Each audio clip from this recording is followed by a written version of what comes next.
दोस्तों नमस्कार। Radhika online classes में आपका स्वागत है। मैं जेपी शर्मा।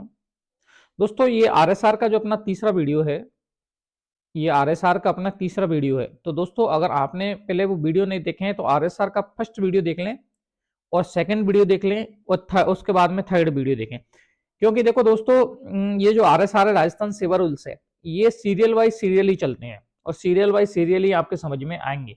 अगर आपने वो वीडियो नहीं देखे तो पहले उसको देख लें, उसके बाद में इसको देखें, इसके बाद में इसको देखें। मैं आपको पीडीएफ भी नोट उपलब्ध करा दूंगा। और अगर आप चैनल पर नए हो तो इसको सब्सक्राइब ज्यादा करें, ज्यादा से ज्यादा करें और ज्यादा से ज्यादा लोगों को शेयर करें। तो ये अपना क्वेश्चन था आरएसआर का जो वीडियो सेकंड था, उसमें मैंने आपके लिए क्वेश्चन दिया था, वो देखते हैं। वैदेशिक सेवा का उल्लेख आरएसआर के किस नियम में है? तो ज्यादातर दोस्तों का आंसर सभी के सही आए हैं।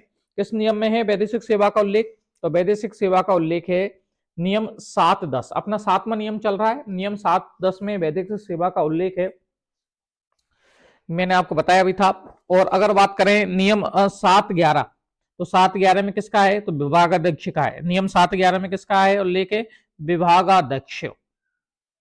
विभागाध्यक्ष का उल्लेख है नियम 7.11 में, जिसको एचओडी कहते हैं, हेड ऑफ डिपार्टमेंट। नियम 7.14 में किसका उल्लेख है?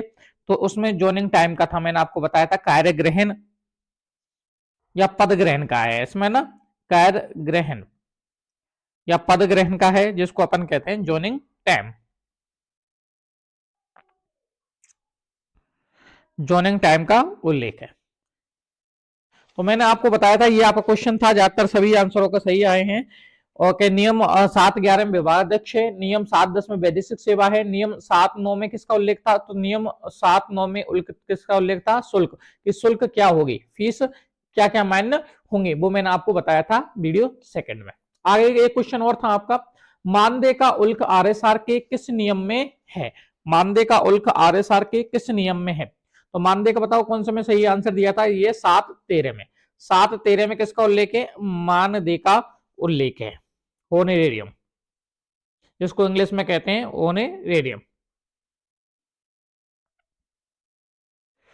तो सीधी सी बात यह है कि आप 7.11 देख चुके हैं, 7.10 में वैदेशिक सेवा, 7.9 में शुल्क का और 7.11 में विभागाध्यक्ष का था। अब वीडियो नंबर थर्ड अपन जो अध्ययन कर चुके हैं वो कर चुके हैं 7.13 तक। आज करेंगे अपन 7.14 से आगे तक, 7.40 तक ये चलेगा तुम्हारा जो 7वां जो नियम है वो 7.40 तक। अध्याय कौन सा चल रहा है? अध्याय सेकंड चल रहा है। दोस्तों ध्यान रखना, आप रेगुलरिटी बनाए रखना, पूरे आरएसआर का एक भी प्रश्न आपका बाहर नहीं जाने वाला है। चलो शुरुआत करते हैं। 7.14 क्या कहता है? 7.14 कहता है पदभार या कार्य ग्रहण काल, जोनिंग टाइम। देखो, राज्य कर्मचारी के स्थानांतरण, स्थानांतरण मतलब ट्रांसफर होने पर नए पद पर कार्य ग्रहण करने के लिए दिए जाने वाला समय कार्य ग्रहण काल कहलाता है। देखो, जैसे ही ट्रांसफर होता है, ट्रांसफर दो स्थिति होती है। ट्रांसफर में आपके जब ऑर्डर आते हैं, ट्रांसफर ऑर्डर, तो उसमें जो चीज लिखी है, एक होता है स्वयं का प्रार्थना पत्र, एक तो होता है स्वयं का प्रार्थना पत्र, उसमें लिखा होता है स्वयं का प्रार्थना पत्र, और दूसरा में लिखा हुआ था राजहित, दूसरे में लिखा होता है राजहित। देखो 10 दिन का समय मिलता है दोनों में। डे कितने मिलते हैं? 10 दिन का समय मिलता है कि अगर आपका ट्रांसफर हो गया, मान लो दौसा से आपका जो ट्रांसफर है वो हो गया जोधपुर, तो 10 दिन के अंतर्गत आप ज्वाइन कर लो, उसको कहते हैं पदभार या कार्यग्रहण काल। लेकिन अंतर दोनों में इतना होता है कि स्वयं का प्रार्थना पत्र पर आपको कोई भी भत्ता नहीं मिलता, कोई भी टीए बिल नहीं मिलेगा। लेकिन राजहित अगर आ जाता है तो आपको ट्रेवलिंग अलाउंस मिलेगा, आपको टीए बिल मिलेगा। जो आपका वाहन भत्ता होता है, ट्रेवलिंग अलाउंस, वो आपको मिलेगा, राजहित लिखा होता है। तो आप 7.14 समझ गए होंगे, पदभार या कार्यग्रहण काल। अगर आपका ट्रांसफर एक स्थान से दूसरे स्थान पर होता है तो 10 दिन का समय मिलता है, जिसका उल्लेख कौन से में? नियम 7.14 में उल्लेख है। सबकी परिभाषा चल रही है अभी। नियम 7.15 अवकाश। देखो, अवकाश से अभिप्राय राज्य कर्मचारी द्वारा लिए गए उपार्जित अवकाश, पीएल जिसको बोलते हैं अर्ध वेतन, एचपीएल जिसको बोलते हैं रूपांतरित अवकाश, अध्ययन अवकाश, प्रस्तुति अवकाश जो डिलीवरी के समय औरतों को मिलता है, लगभग 6 मंथ का मिलता है, पैतृक अवकाश 15 दिन का मिलता है, साधारण अवकाश नॉन पेमेंट वाला, अधेय अवकाश, चिकित्सालय अवकाश, ये तमाम अधिक अवकाशों का उल्लेख अपन नियम 93 में पढ़ने वाले हैं, उसमें मैं व्याख्या से आपको अवकाशों के बारे में बताऊंगा। अगला चैप्टर में आपका अवकाशों का उल्लेख है। तो यहाँ केवल इतनी परिभाषा दी गई है नियम 15 में। नियम 7 का जो 15 है उसमें अवकाशों के बारे में बताया गया है। ये अवकाश आपके उसमें है। अगला देखिए, हाँ ये इंपोर्टेंट है, देखो ये इंपोर्टेंट है, क्वेश्चन कई बार पूछा भी गया है। आकस्मिक अवकाश जिसको आप कहते हैं सीएल, कैजुअल लीव, यानी सीएल अवकाश की श्रेणी में नहीं है। ये तमाम अवकाश की श्रेणी में आते हैं। आपको सीधा ऑप्शन दे देगा निम्न में से अवकाश की श्रेणी में नहीं है।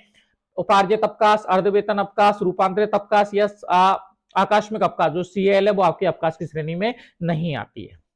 नियम नंबर 7-16 अवकाश वेतन, लीव पे। जब अवकाश पर रहोगे तो वेतन का क्या है? अवकाश अवधि में राज्य कर्मचारी को दिए जाने वाला वेतन, यहाँ अवकाश वेतन का उल्लेख है। अवकाश वेतन अपन कितना मिलना है, कितना कटौती होगी, वो अपन नियम 93 में पढ़ेंगे, उसमें संपूर्ण चर्चा करेंगे। अगला देखिए, नियम 7-17 पदाधिकार लेन। पदाधिकार क्या होता है? पदाधिकार से सीधी बात है कि राज्य कर्मचारी के मूल्य नियुक्ति, जिस पद पर मूल्य नियुक्ति से प्राप्त स्थायी पद को धारण करने का अधिकार पदाधिकार कहलाता है।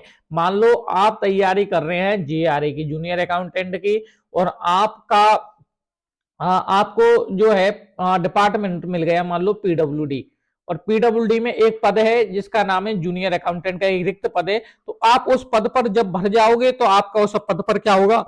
पदाधिकार कहलाएगा, पदाधिकार होगा। और पदाधिकार का उल्लेख कौन से में है? तो नियम 7-17 में 17 है, उसमें पदाधिकार का उल्लेख है। यह पदाधिकार की परिभाषा है। नियम 7-18 स्थानीय निधि, लोकल फंड। राज्य सरकार द्वारा नियंत्रित स्थानीय निकायों द्वारा प्राप्त राजस्व से है। अब स्थानीय निधि, लोकल फंड की कौन कौन सी संस्था है? तो लोकल फंड की आपकी संस्था एक तो आपकी पंचायती राज, पंचायती राज लोकल फंड की है ना, गवर्नमेंट नहीं है ये, लोकल फंड से है, स्थायी निधि से। और दूसरी आपकी नगर निकाय, नगर निकाय जो संस्था है, नगर पालिका है, नगर निगम है ना, नगर पालिका है, नगर निगम है, जो भी है ये सब स्थानीय निधि की है। पंचायती राज में तुम्हारे पंचायत समिति है, इसके अलावा जो भी अपन का है ना जिला परिषद है, तो ये स्थानीय निधि है। तो राज्य सरकार द्वारा नियंत्रित स्थानीय निकायों द्वारा प्राप्त राजस्व से है। अब बताओ स्थानीय निधि का उल्लेख कौन से में? तो 7-18 में स्थानीय निधि का उल्लेख है। 7-19 मंत्रालय कर्मचारी, एमई जो है ना, मंत्रालय एम्प्लॉय या मंत्रालय स्टाफ। मंत्रालय सेवा कर्मचारी जैसे कनिष्ठ सहायक, जूनियर असिस्टेंट, वरिष्ठ सहायक, सीनियर असिस्टेंट, सहायक प्रशासनिक अधिकारी, अतिरिक्त प्रशासनिक अधिकारी, प्रशासनिक अधिकारी, संस्थापन अधिकारी, ये तमाम कौन से में आते हैं? मंत्रालय कर्मचारी के अंतर्गत आते हैं। और मंत्रालय कर्मचारियों का उल्लेख कौन से में है? तो ये ध्यान रखना, नियम 7-19 में है, 7 सबऑर्डिनेट नियम 19 में। अगला है 7-20 माह। 7-20 में क्या है? मंथ का उल्लेख है। लेकिन मंथ क्या होगा? माह का मतलब कैलेंडर वर्ष में। कैलेंडर वर्ष देखो दो चीज होते हैं, एक तो होता है कैलेंडर, समझ लो यहाँ की यहीं सब चीज बता रहा हूँ, पीडीएफ उपलब्ध करा दूंगा। अगर आपने ग्रुप में ज्वाइन नहीं किया तो ग्रुप ज्वाइन कर लें और चैनल को सब्सक्राइब जरूर करा दें। अपन पूरे RSR, GFNDR, audit, business matter, accountancy पढ़ाने वाला हूँ आपको, और सबकी पीडीएफ उपलब्ध करा दूंगा, कहीं कोई दिक्कत नहीं है। कैलेंडर और एक होता है फाइनेंशियल ईयर, आपको बोलते हैं वित्तीय वर्ष। दोनों ने चीज देख लो, आगे अपन सीखेंगे भी। कैलेंडर तो आपका चलता है 1 जनवरी से लेकर के और 31 दिसंबर तक, और फाइनेंशियल ईयर चलता है आपका 1 अप्रैल से लेकर के और तुम्हारा 31 मार्च तक। तो यहां जो उल्लेख है वो 7-20 में है, का मतलब कैलेंडर वर्ष के 30 दिवस की अवधि से है। कितना दिवस की अवधि से है? 30 दिवस की अवधि से है। आपसे सीधा पूछ लेगा 7-20 में उल्लेखित तो मंथ का उल्लेख है वित्तीय वर्ष से, कैलेंडर वर्ष से, 31 दिन से, 29 दिन से, 30 दिन से, तो 30 दिन से।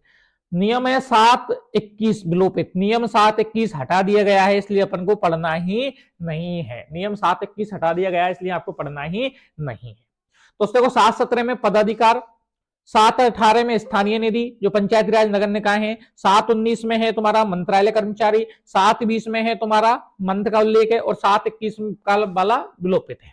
आगे देखिए 7-22 स्थायी नियोजन का कर्मचारी। स्थायी नियोजन से मतलब क्या है वो देखिए, स्थायी पद पर स्थायी रूप से काम करने वाला कर्मचारी जो उस स्थायी पद पर अपना पदाधिकार रखता हो। जैसे आप जेआरए बन चुके हैं और जेआरए की पोस्ट है और उस पर आपकी जॉइनिंग हो चुकी है, तो आप उस पद के लिए स्थायी कर्मचारी हो। स्थायी नियोजन कर्मचारी का उल्लेख 722 में है। हाँ, एक देखो 723 स्थानापन्न। अब ये क्या होता है ऑफिसिएट? स्थानापन्न क्या होता है? ऐसा कर्मचारी जो उस पद पर काम करता है जिस पर अन्य कर्मचारी का पदाधिकार हो। समझो, जैसे आपका एक डिपार्टमेंट आता है PHED, जो आपका जल विभाग वाला है। जल विभाग है जो जलदाय विभाग जो अपन बोलते हैं, जलदाय। इसमें होती है एक डीए की पोस्ट, डीए की पोस्ट होती है ना। अब ये जो डीए की पोस्ट होती है ये केंद्र सरकार की होती है, केंद्र सरकार की। अकाउंटेंट होता है ये भी, है ना, डीए केंद्र सरकार की पोस्ट होती है, लेकिन केंद्र सरकार का कोई एम्प्लॉय नहीं है और वहां आपको लगा दिया जाता है जेआरए को। यानी अकाउंटेंट की पोस्ट डीए की होती है लेकिन आपको जूनियर अकाउंटेंट को जगह लगा दिया जाता है, तो उसको कहते हैं स्थानापन्न। जो कर्मचारी उस पद पर काम करता है जिस पर अन्य कर्मचारी का पदाधिकार हो, उसको कहते हैं स्थानापन्न। तो इसका उल्लेख कौन से में? तो उसका उल्लेख है 723 में। अगला है 724। 724 में आपका है वेतन पे।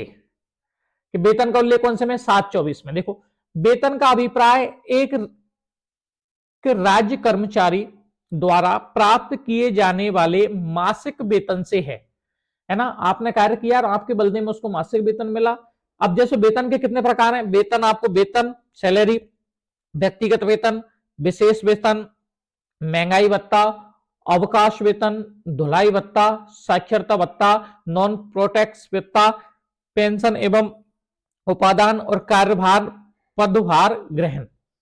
तो 10 प्रकार के वेतनों का उल्लेख है। कौन से में? नियम में, नियम 7 के 24 में। ठीक है। स्थानापन्न का कौन सा है? नियम 7 के 23 में। स्थायी नियोजन कर्मचारी का नियम 7 के 22 में। अगला देखिए, नियम 725 सेवानिवृत्ति या पेंशन। आप जब सेवानिवृत्ति होगे तो आपके लिए कुछ जीवन यापन करने के लिए क्या दी जाएगी? पेंशन दी जाएगी, जिसका उल्लेख कौन से में? 725 में है। पेंशन शब्द मासिक सेवावृत्ति जो आपने मासिक में कार्य किया है तथा ग्रेचुइटी, उपादान, मृत्यु एवं सेवानिवृत्ति उपादान दोनों शामिल है। आपने मंथ के द्वारा जो कार्य किया है 1 मंथ में, मान लो मंथ वाइज आपने कार्य किया है, उसमें से कुछ हिस्सा गवर्नमेंट आपका काट लेती है एज ए पेंशन के रूप में। ओपीएस भी अब लागू हो चुकी है। दूसरी स्थिति में यह है कि आपको कुछ गवर्नमेंट देती है उपादान सेवानिवृत्ति के समय, तो उनको जोड़ करके और आपको लगभग बेसिक का आधा मिलता है इसमें, ना। जैसे आपकी बेसिक मान लो 60,000 है, तो आपको जो पेंशन है वो पेंशन 30,000 रुपए आपको जीवन यापन के लिए पर मंथ गवर्नमेंट उपलब्ध कराती है। उसका उल्लेख कौन से में? सेवानिवृत्ति पेंशन नियम 7 के 25 में है। नियम 726 में स्थायी पद। किसी निश्चित समावधि के बगैर वेतन श्रृंखला का पद स्थायी पद कहलाता है। वेतन श्रृंखला का मतलब होता है टाइम स्केल।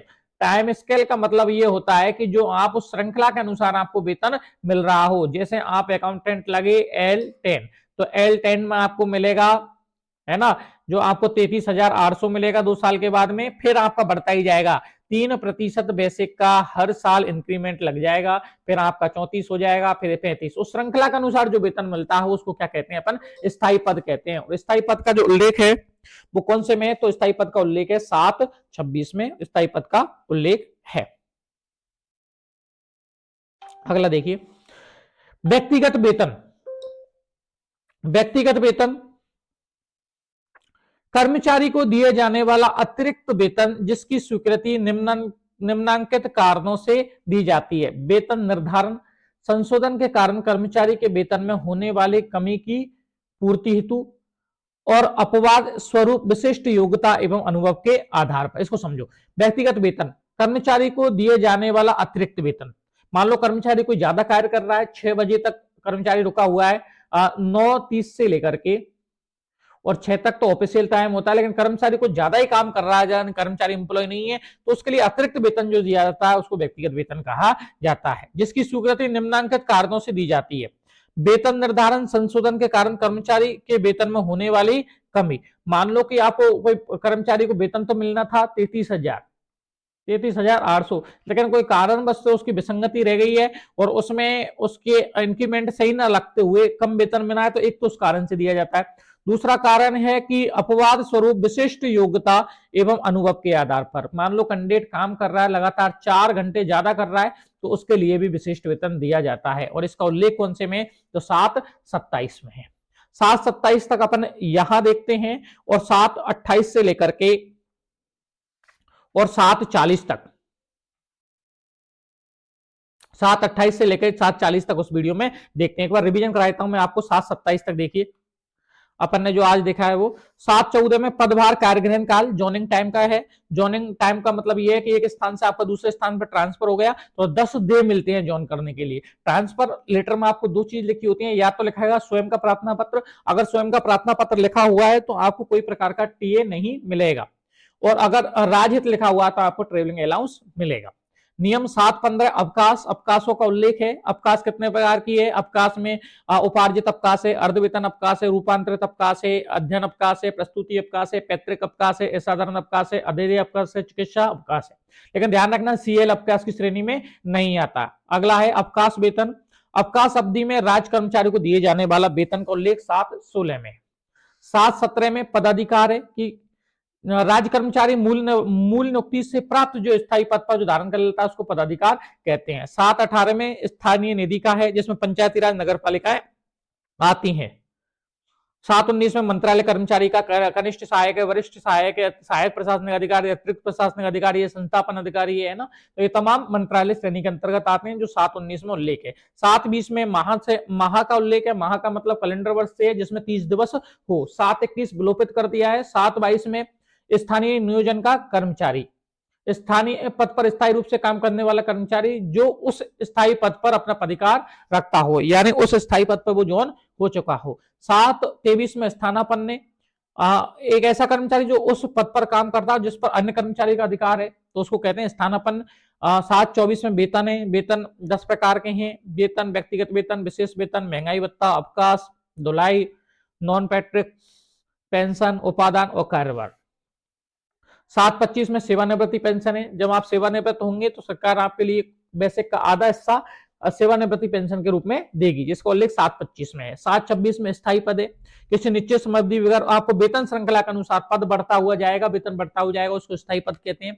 7/27 में व्यक्तिगत वेतन, आप अन्य कोई कार्य करते हो, आप विशिष्ट योग्यता रखते हो तो उसके लिए आपको व्यक्तिगत वेतन दिया जा सकता है, या फिर आपकी कुछ गड़बड़ियां हुई हैं तो भी उसके लिए व्यक्तिगत वेतन दिया जा सकता है। धन्यवाद दोस्तों। अगला वीडियो आप लोग देख लेना है ना, मैं अगला वीडियो भी डालने वाला हूं, तो आपने सब आरएसआर को देखो और ज्यादा से ज्यादा इसको शेयर करो, सब्सक्राइब करो। मैं जीएफ एनडीआर और सब कुछ पढ़ाने वाला हूं, पीडीएफ उपलब्ध कराऊंगा, टेंशन नहीं। धन्यवाद साथियों।